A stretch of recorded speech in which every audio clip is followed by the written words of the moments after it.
পুলিশকে direct instruction আছে যে যারা যারা হুলিগানিজম করেছে পুরো দিন ধরে তাদের এগেইনস্টে অ্যাকশন হবে। বারুইপুরে মুখ্যমন্ত্রী শুভেন্দু অধিকারী নাবালিকার পরিবারের সাথে দেখা করেন। নৃশংসভাবে শারীরিক অত্যাচার করে খুন করা হয় নাবালিকাকে। আর সেই পরিবারের সাথেই দেখা করে মুখ্যমন্ত্রী শুভেন্দু অধিকারীর পরিষ্কার বার্তা, রাজ্যে কোনো রকম অন্যায় অরাজকতা বরদাস্ত করা হবে না। অন্যায় যারা করবে তাদের শাস্তি পেতেই হবে।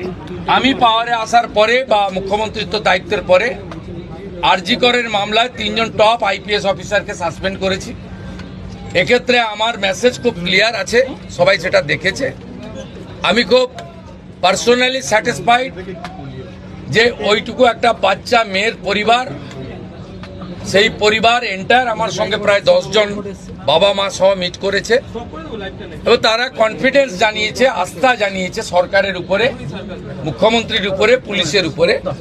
এটা আমার আজকে বড় প্রাপ্তি। আর মব লিঞ্চিং করে যে নিরীহ লোকটাকে ছেলেটাকে মেরে দিয়েছে, আনমেরিড একটি ইয়াং বয়, সেখানে যারা হত্যাকারী তাদেরকেও প্রপারলি মার্ডার কেসে যুক্ত করা হবে এবং পুলিশকে ডাইরেক্ট ইনস্ট্রাকশন আছে যে যারা যারা হুলিগানিজম করেছে পুরো দিন ধরে তাদের এগেইনস্টে অ্যাকশন হবে। আমি এখান থেকে বাইপাসের একটি প্রাইভেট হসপিটালে যাচ্ছি, 3 জন পুলিশ কর্মী ইনজোর্ড হয়ে ওখানে অ্যাডমিশন আছে, তাদের সঙ্গে আমি মিট করব।